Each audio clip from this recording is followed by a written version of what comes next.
रहीम अस्सलाम वालेकुम नाज़रीन, आप देख रहे हैं प्रोग्राम असल बात। मैं आपका मेज़बान मोहम्मद असलान फारूक।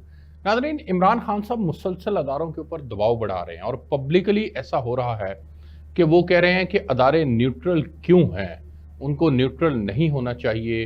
क्या उन्होंने ही करप्शन के खिलाफ जद्दोजहद करने का ठेका ले लिया है? वो कहते हैं क्या अदारे सोए हुए हैं। सुप्रीम कोर्ट ऑफ पाकिस्तान की तरफ उन्होंने कहा कि इनको नज़र नहीं आ रही कि 1100 अरब की करप्शन वाले जो हैं वो इस वक्त वज़ीर आज़म बने बैठे हैं। तो बुनियादी तौर पर उनका जो कंसर्न है वो ये है कि जब मुझे इक़्तिदार से अलग कर दिया गया है और इन को जिनको वो चोर और डाकू कहते हैं इनको इक़्तिदार दे दिया गया है, उससे उनके जज्बात मजरूह हैं। वो समझते हैं कि मुल्क के साथ इस वक्त ज़्यादती हो रही है और वो ये कहते हैं कि अब भी वक्त है और ये फैसला कर लिया जाना चाहिए।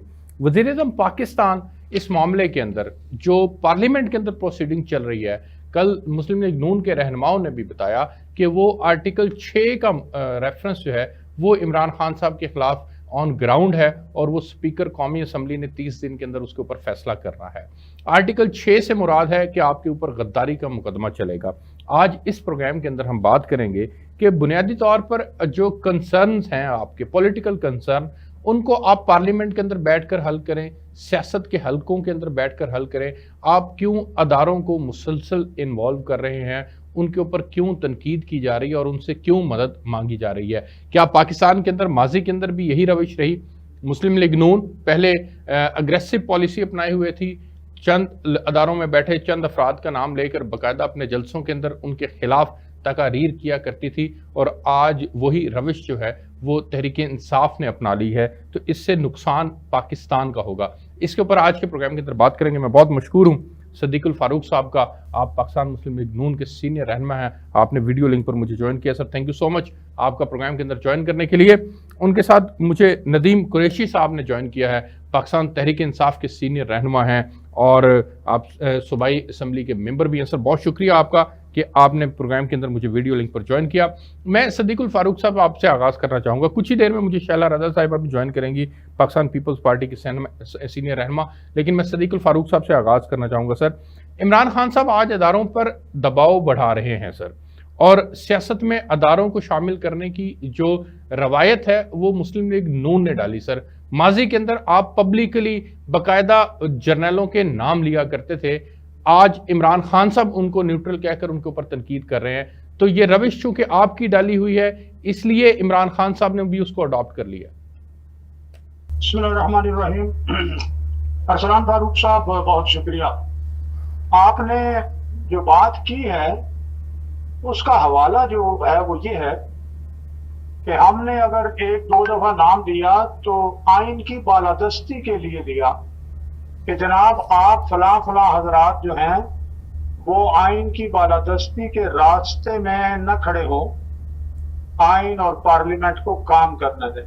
जी, इमरान खान साहब कह रहे हैं न्यूट्रल्स मेरी मदद करें। एक वक्त था कि कहा कि जी इदारे न्यूट्रल हैं, एक वक्त था कि कहा कि जनाब हुकूमत, फौज और अदलिया एक पेज पर हैं। जी, अब जब उन्होंने मईशत का एक्सीडेंट कर दिया और पास खड़े हो गए, किसी को गिरी हुई मईशत, हाथ पांव टूटी मईशत को उठाने भी नहीं दे रहे थे जी, तो उस वक्त इनके इत्तेहादी इन्हें छोड़ गए, हमारे साथ मिले और इनको एक धक्का दिया आदम एतमाद का, और उस मईशत को जिसका इन्होंने एक्सीडेंट कर रखा था उसे अस्पताल दिया। ठीक, इसलिए अब फिर ये ख्वाहिश है, क्योंकि अब इन्हें नजर आ रहा है जो करप्शन इन्होंने की है, जो इनकी और इनके घर वालों ने, इनके और लोगों ने, अब वो सामने आ रही है। अब ये डर रहे हैं, इसलिए कह रहे हैं नहीं न्यूट्रल मेरी मदद करें। उसी तरह से जिस तरह एक बच्चे को चलना नहीं आता, झूले में बैठना नहीं आता, अब ये बुला बुला के कह रहे हैं मुझे झूले में बिठाएं और मुझे झूले दें और लोन नहीं दें। सदीकुल फारूक साहब, फारूक साहब माजरत के साथ, आप करें तो आइन की बालादस्ती, कोई और करे तो गद्दारी कहलाता है। हम करें तो हमने क्या किया? मैंने तो आपके सामने रखा ना, आप सवाल करने का आपका हक है जी। हमने उन्हें ये किया कि हुजूर ये काम न करें, मुदाखलत न करें, कहीं अदलिया के पीछे न जाके खड़े हो जाएं, कहीं और लोगों को डराएं धमकाएं ना, कहीं जनाब अली और जो इंक्वायरी के नाम पर आप पता नहीं कहां से पानामा और क्या क्या निकाल के ना लाएं। जी, वोट को इज्जत दें आप। यहाँ ये हो रहा है कि वोट को इज्जत मत दें, मेरे साथ खड़े हो, मुझे हुकूमत वापस दिलाएं। तो ये फर्क है जमीन आसमान का। सदीकुल फारूक साहब, गुजारिश ये है कि इसको आप फर्क कंसीडर कर रहे हैं कि जी इक्तदार से के अंदर वापसी की जरूरत है, लेकिन सवाल ये है सर कि आर्टिकल 6 का मुकदमा और उसकी पैरवी करना और उसका रेफरेंस दायर करना, ये मंतक समझ में नहीं आती। हुकूमत खान साहब को गद्दार कैसे साबित कर सकती है सर? देखिए, पहली बात तो ये है कि पाकिस्तान की बका और सालमियत के हवाले से इमरान खान साहब की स्टेटमेंट्स बड़ी खतरनाक है, और फौज को मुदाखलत करने का कहना न्यूट्रल्स के नाम पे, इसका मतलब ये है कि वो आईनी अमलदारी के खिलाफ फौज को दावत दे रहे हैं कि आप आइन को उठाकर फेंक दें। और मेरी मदद इसलिए कि आइन में तो दबान नहीं हो सकती है, अगर आपके पास हिम्मत है तो में दबान दें। लेकिन जब आप दावत देते हैं इदारों को, फौज को, कि जनाब मुझे बचाएं और मुझे इक़्तिदार दिलाएं, इसका मतलब है कि वो आइन की अमलदारी को खत्म करें। आइन की अमलदारी को खत्म करना ये आर्टिकल 6 के जुमरे में आता। मैं ब्रेक से वापस आता हूं तो फिर नदीम कुरैशी साहब से कंटिन्यू करेंगे, मेरे साथ रहिएगा।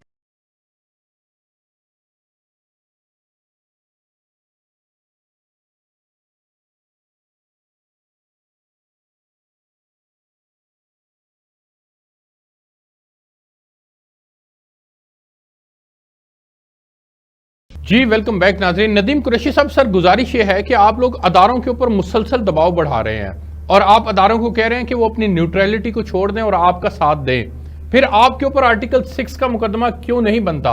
सदीकुल फारूक साहब कह रहे हैं कि ये ऐसे ही है जैसे आप फौज को कहें कि वो आइन की अमलदारी के ऊपर न चले, बल्कि वो एक चलती हुई हुकूमत को, जमहूरी हुकूमत के सिस्टम को डिरेल करे, या वो खुद बैठ जाए या वो इमरान खान साहब को लाकर बिठा दे। चले शुक्र है जी, इन्होंने इन असेंबलीज को लेजिटिमाइज तो किया। ये तो 3.5 साल पूरी कौम को भाषण देते थे कि ये जो असेंबलीज हैं ये जाली इंतखाब के नतीजे में बनी है, ये सिलेक्टेड असेंबलीज हैं, इनको आरओज ने बताया है। बल्कि आसमा जहांगीर की बरसी पर मियां नवाज शरीफ साहब ने ललकार कर जनरल बाजवा और जनरल फैज को जो थ्रेट किया था वो भी पूरी कौम ने सुना था। मैं आपको एक चीज अर्ज कर दूं, हमने किसी जगह इदारों को ये नहीं कहा। हाँ, बतौर एक पाकिस्तानी हम क्वेश्चन तो कर सकते हैं, फैसला साजों से पूछ सकते हैं, भाई आपने ये जो मुआशी अरस्तू बिठाए हैं पाकिस्तान में, ये इसलिए बिठाए हैं कि कौम को ये कहेंगे कि इमरान खान ये कर गया था। इन्होंने कहा था, शहबाज शरीफ साहब ने लाहौर में अपने किताब में कहा था आज से 4 माह पहले, अगर मुझे और मेरे दोस्तों को जिम्मेदारी मिली 100 दिन में मेरे हालात ना बदले तो मेरा नाम बदल दीजिएगा। ये नाम बदलने वाले सर आज उन्होंने गरीबों के लिए एक बहुत बड़ा कदम उठाया है। उन्होंने 100 यूनिट तक बिजली का बिल ना लेने का फैसला किया पंजाब हुकूमत ने। जी मैं सुन नहीं सका, क्या कहा आपने? 100 यूनिट तक जितने लोग इस्तेमाल करेंगे बिजली, उनसे बिल नहीं लिया जाएगा, ये पंजाब हुकूमत ने ऐलान किया है। सर ये अभी किया, अभी हमजा शहबाज साहब ने प्रेस कॉन्फ्रेंस की है, आज की बात है। पहले सैटरडे की छुट्टी भी खत्म की थी, वो भी इन्होंने बहाल कर दिया था। इन्होंने और भी बहुत सारे ऐलानात किए थे। इन्होंने कहा था आटा बड़ा सस्ता मिलेगा पंजाब में, चीनी सस्ती मिलेगी पंजाब में, वो किसी को मिली है? अच्छा, आप इस बात पर एतमाद नहीं करते, लेकिन मुझे नदीम कुरैशी साहब ये बताएं कि ये कहां की मंतक है, किस बात की क्या दलील है एक ऐसी पार्टी के लिए जो जमहूरियत की बालादस्ती के ऊपर यकीन रखती है, लेकिन वो अपने पब्लिक गैदरिंग्स के अंदर वो मुसलसल तनकीद कर रही है अपने अदारों के ऊपर, अपने अदारों को मुसलसल सियासत में घसीट कर वो लेकर आ रही है। आप क्यों उनके ऊपर ब्लेम कर रहे हैं सर? जब वो कहते हैं कि हम न्यूट्रल हैं, हमारा सियासत से कोई लेना देना नहीं है, तो आप उनको दावत देते हैं कि नहीं, आप न्यूट्रलिटी खत्म करें और सियासत में इन्वॉल्व हों और आपको इक़्तिदार दिला दें। ये बहुत बड़ा झूठ है, बहुत बड़ी साजिश है हमारे खिलाफ। इस तरह का प्रोपेगेट करना, इमरान खान साहब ने लाहौर के जलसे में भी बड़े वाजे कहा कि पाकिस्तान की फौज। सर खान साहब का आपने 2 जुलाई इस्लामाबाद परेड ग्राउंड का जलसा, सर उनकी तकरीर नहीं सुनी आपने? उन्होंने वाजे अंदाज में कहा है कि मैंने ठेका लिया हुआ है करप्शन के खिलाफ जद्दोजहद करने का। कहां पे है फौज, कहां पे है जजेस? सुप्रीम कोर्ट को ललकार रहे हैं वो। अच्छा, आप इसको ललकारना कह सकते हैं, मैं इसको ललकारना नहीं कह सकता। मैं इसको वेकअप कॉल कहूंगा पूरी आप मीडिया पर बैठकर क्या कर रहे होते हैं जी, सारे हमारे एंकर्स और सारे एनालिस्ट और सारे हमारे जो हमारे मुहक्किक है और हमारे जो दानिशवर हैं, ये क्या कर रहे होते हैं? इसका मतलब है आप ही इदारों को ललकार रहे होते हैं। जब आप निशानदेही करते हैं मुख्तलिफ मसाइल की, मुल्क में मुआशी अदम इस्तेहकाम की, लॉ एंड ऑर्डर की, बैड गवर्नेंस की, ये जब आप सहाफी लोग ये जो कुछ कर रहे होते हैं, तो क्या इसको भी ललकारना कहेंगे इदारों को? उन्होंने बतौर एक पाकिस्तानी, बतौर एक साबिक वजीर आज़म पाकिस्तान की सबसे पॉपुलर पार्टी, पाकिस्तान की सबसे बड़ी पार्टी, चारों सूबों, यानी यानी यानी सर आपके नजदीक ये बात गलत नहीं है कि आप कहें कि जनाब आए और इस मुल्क को बचा लें, आपको इक़्तिदार वापस दिला दें, ये इन्वॉल्वमेंट नहीं है? नहीं, ये उन्होंने किस वक्त कहा कि जी, उन्होंने तो ये कहा क्या इस करप्शन, इस लूट मार के खिलाफ जद्दोजहद करना मेरी जिम्मेदारी है, इस मुल्क के फैसला साज। अभी आपने मेरी बात को मुकम्मल होने देना है। देखिए, गोपनुओं से मट्टी झाड़ी जाती पाकिस्तानी कौम अब दुनिया के जदीद तरीन डिजिटल दौर में जिंदा है। पाकिस्तान को कटा हुआ नहीं है दुनिया से। अभी असलम भूटानी जो नेशनल असेंबली में जो स्पीच की, तो उन्होंने क्या कहा कौम के सामने? उन्होंने कहा मैंने पहले हसन इकबाल साहब से रब्ता किया, मेरी सुनवाई नहीं हुई।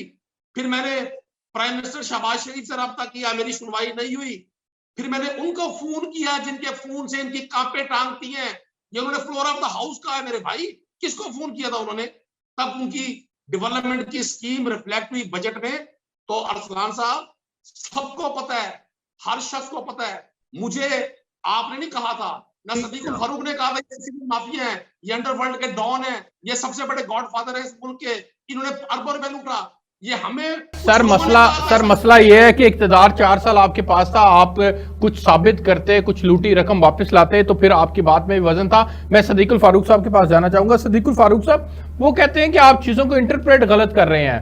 हम कहीं ऐसी बात नहीं कर रहे कि कोई अदारा आए और आकर जो है वो हमें इक़्तिदार के अंदर बिठा दे। हमारी तो मंशा ये है कि फैसला साज इस बात को समझेंगे ये करप्ट हैं, इन्होंने 1100 अरब की करप्शन की है और ये इक़्तिदार पर बैठ गए हैं। इनकी बात को करना और हमारा समझना, सर इसमें फर्क है सर थोड़ा सा? जी, बात ये है, अभी नदीम कुरैशी साहब ने कहा हम वेक अप कॉल दे रहे थे करप्शन खत्म करने के लिए, फौज को वेक अप कॉल दे रहे हैं। तो क्या फौज एंटी करप्शन का है? यार अपनी बारी पे बात करें ना, आपकी बड़ी मेहरबानी है। मैं चुप करके सुनता रहूंगा। सुने नदीम भाई, ठीक हो गया नदीम भाई, सदीकुल फारूक साहब का मौकफ ले लेते हैं। कहते हैं, सामने भी कहते हैं इस फौज को कंट्रोवर्शियल आपने। यार हो गया न्यूट्रल्स की बात कर रहा हूँ जी। न्यूट्रल्स कौन है? अच्छा, न्यूट्रल्स को कह रहे हैं कि न्यूट्रल्स क्या एंटी करप्शन का इदारा है? न्यूट्रल्स जो है वो नैब है, न्यूट्रल्स जो है वो FIA है, क्या है? और जिनको ये न्यूट्रल्स कह रहे हैं उनको भी पता है कि वो कौन है। फौज का लफ्ज अभी मैंने इस्तेमाल किया तो माना तो वही है। इमरान खान से पूछा गया एस्टेब्लिशमेंट, उन्होंने कहा एस्टेब्लिश के माने फौज, और ये बात उन्होंने इंडिया में बैठ के कही। तो इसलिए लोग नहीं इससे बेवकूफ बनते। दूसरी बात यह है कि जब आप वो कोई एंटी करप्शन के इदारे नहीं है तो आप उन्हें कह रहे हैं वेकअप कॉल उन्हें दे रहे हैं, तो इसका यही मतलब है कि आप अपना काम छोड़ो, दिफा छोड़ो, न्यूट्रल्स आप इधर आके ये काम करो। तो वो कैसे करेंगे? वो आइन हाथ में लेंगे तो तब करेंगे ना। दूसरी बात यह है, ये जी 1100 अरब की करप्शन कहाँ है? 40 अरब की करप्शन का इल्जाम आपने लगाया शहबाज शरीफ पर, वो करते करते करते 5 करोड़ भी ना हुई। और वो जब जो अदालत ने फैसला लिखा, अदालत ने जमानत का, उसमें उन्होंने कहा किसी का कोई सबूत ही नहीं दे रहा है इदारा। इसलिए आपने एक सेल बनाया, वो अपना क्या नाम है उसका, बाहर से बंदा मंगवा के, शहजाद अकबर साहब ने बनाया था सर, शहजाद अकबर साहब की सरबराही में बना था सर, शहजाद अकबर बैरिस्टर। वो जनाब जो कुछ बनाया तो शहबाज शरीफ को बरतानिया की अदालत ने जनाब बरी कर दिया कि ऐसी कोई बात ही नहीं है। 3 साल 2.5 साल हो गए हैं वो काम करते हुए, उन्होंने बरी कर दिया। आपने जनाब यानी ब्राड शीट की बात की, वहां वो पहुंचे, पता नहीं अपना क्या लिया, ब्राड शीट ने नवाज शरीफ से माफी मांग ली और उनको हरजाना भी दे दिया। ओ भाई, आप ये करप्शन करप्शन करप्शन, अब आपकी करप्शन निकल रही है। अच्छा सर, मुझे आपकी करप्शन, आपकी करप्शन आप बिल्कुल ठीक है सर साबिक खातून अव्वल की मुबैना तौर पर ऑडियो कॉल भी जो है वो बाहर आई है और फिर तोशा खाना से मुतल्लिका भी बेशुमार चीजें हैं, लेकिन सवाल यहाँ पर यह है कि आप इनके खिलाफ फिर मुकदमात दर्ज करके इनको गिरफ्तार क्यों नहीं कर रहे, ये सवाल है। लेकिन मुझे एक ब्रेक पे जाना है, मैं ब्रेक से वापस आता हूँ। तो नदीम कुरैशी साहब से जानेंगे कि अमेरिका के खिलाफ आप लोगों ने एक बयानिया यहाँ पाकिस्तान में बनाया था कि जनाब अमेरिका ने साजिश की है और उस साजिश के नतीजे में उनकी हुकूमत खत्म हुई है। तो अमेरिका ने एक बार फिर मुस्तरद कर दिया, लेकिन आप लोगों की हुकूमत जब थी यहाँ पर उस वक्त आपने इसके खिलाफ कोई इकदाम नहीं उठाए थे, और लेकिन अब आप क्या कर रहे हैं, आप उसी डोनाल्ड लू से जो है वो सफारती ताल्लुकात बहाल करने की और माफी मांगने की बात कर रहे हैं। उसके ऊपर ख्वाजा आसिफ साहब ने बाकायदा तस्दीक भी कर दी है, उसके ऊपर मौक़िफ़ लेते हैं नदीम कुरैशी साहब का। एक ब्रेक लेते हैं, मेरे साथ रहिएगा।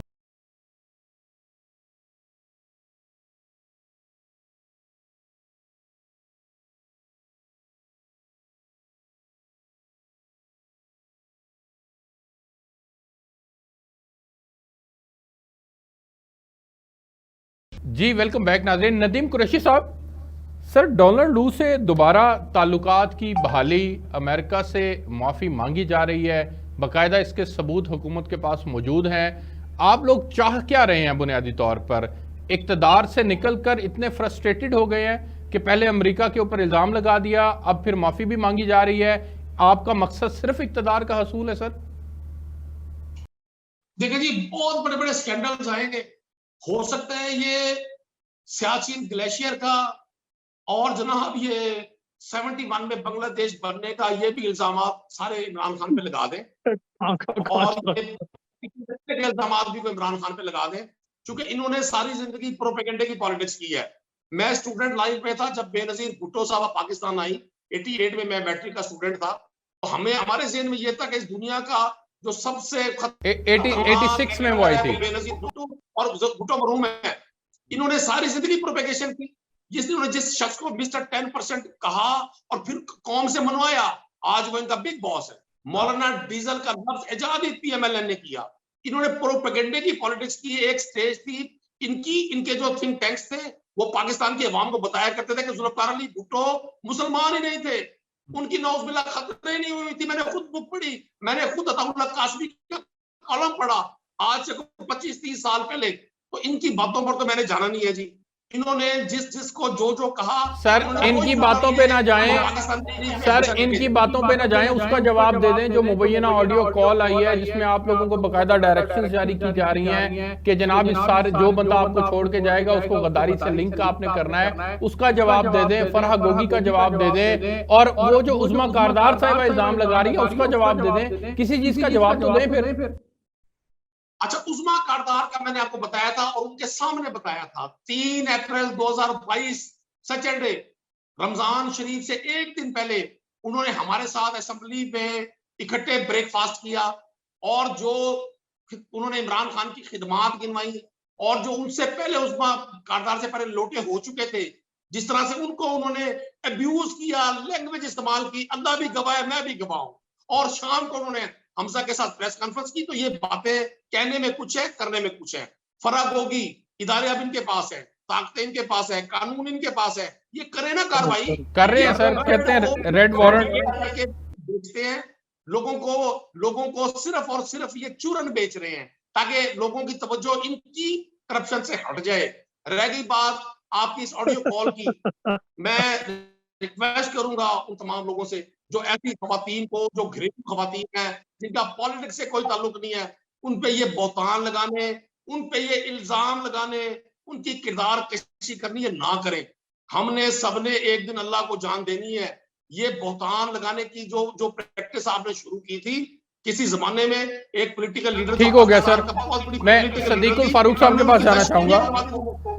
ठीक हो गया, बातें करना नहीं चाहता था, सदीक ये झूठ है, मैं कैटेगोरिकली इसकी मुजम्मत करते हैं। सदीकुल फारूक साहब, सबकी माएं बहनें साझी होती हैं सर, आप क्यों बुशरा बीबी को सियासत के अंदर घसीट रहे हैं? गंदी पॉलिटिक्स हो रही है। आप लोगों ने मुबैना ऑडियो जो है वो सामने आई, उसके बाद प्रेस कॉन्फ्रेंस हुई, उसके बाद शहबाज गिल साहब ने एक प्रेस कॉन्फ्रेंस की जो कि बहुत ज्यादा अखलाक से गिरी हुई गुफ्तगू थी जो उसमें उन्होंने की। तो सियासत में आप अपनी सियासत करें, खवातीन को मत घसीटें सर, इसकी मुजम्मत करनी चाहिए बाकायदा तौर पर। आप भी बड़े पुरवकार आदमी हैं, आपको भी चाहिए कि इस बात की आप भी मुजम्मत करें।